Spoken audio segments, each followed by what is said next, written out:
నమస్తే. ఓంకారమును నాభి నుంచి పైకి హృదయం నుంచి తల ఆ పైకి పరమాత్మ పైకి జపించాల్సి ఉంటుంది. గాలిని పీల్చుకొని నాభిలోకి వదులుతూ ఓంకారమును జపించాల్సి ఉంటుంది. కింద నాభి దగ్గర ఆ, ఇక్కడ ఊ, ఇక్కడ ఇది జపించేటప్పుడు పలుకుతూ ఉన్నప్పుడు మళ్ళీ సైలెంట్గా ఉండాలి.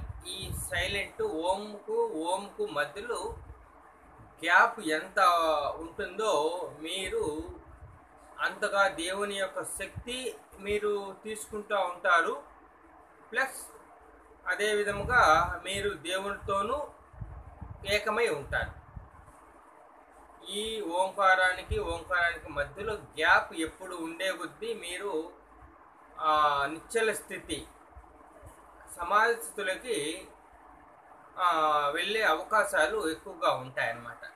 కాబట్టి ఈ ఓంకారమును నిమ్మలంగా నిదానముగా చేయాలి. మళ్ళీ ఓంకారానికి మధ్యలో ఖాళీ స్థలం గ్యాప్లో ఉండాలన్నమాట. ఉదాహరణకు ఇలా చేద్దాం.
ఇలా నిదానముగా చేయాల్సింది సార్.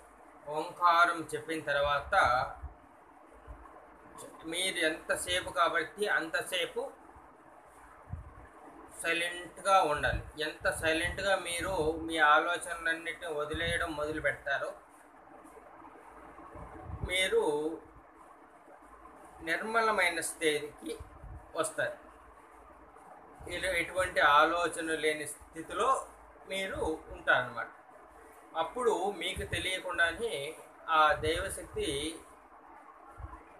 మనలోనికి ప్రవేశిస్తుంది. దీన్ని గమనించవచ్చు కూడా. మీకు ఎంతసేపు కాబట్టి అన్ని ఓంకారాలు చెప్పచ్చు.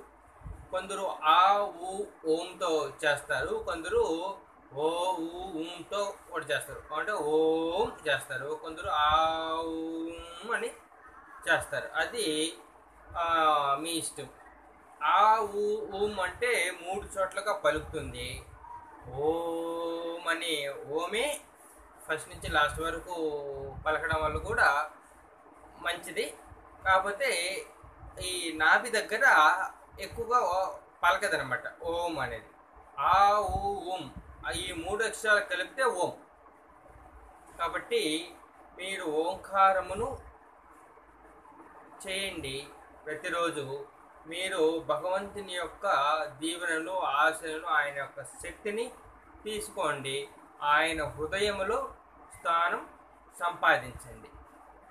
ఓం నమో వెంకటేశ. జై గణేశ.